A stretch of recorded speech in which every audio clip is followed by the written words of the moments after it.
waxaa jeclaa walaalkayga ku xigahay oo anigii weyn faantay oo 14 Oktoobar ku dhintay ninkaas jeclaa Allah yarxam ilaahay oo naxariisto faant ani bajaajkii oo ku dhintay asaga ani wiil bajaajkii wada faant Allah yarxam jeclaa laha macnaha inay wado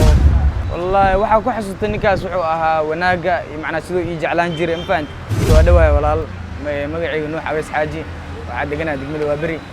ya waxa su'aasha ay weydiisay waxay ahayd macnaha waxa jeceshahay aweysay macnaha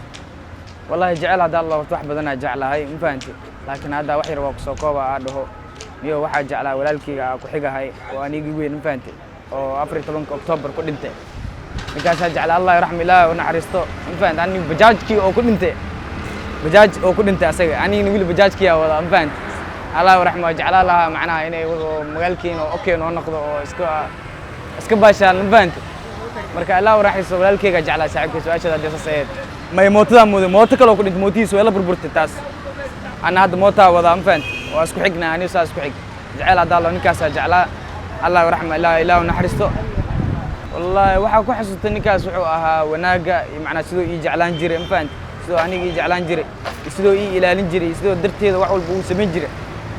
intaas ku xasuustaa ninkaas ma fahanti oo hadana garabkaygu ahaa inaa waaya dareema ma fahanti inkastoo walaalo badan ay listeen laakiin ninkaas intaas ku xasuustaa wallahi horta inta dareenkayga waa horta macnaha anaga iimaanaan cilnaa muslimaan ahay ma fahanti inta dareenkayga waa isxakameeyay laakiin waxa dareen macnaha garabkayga inuu iiga tagay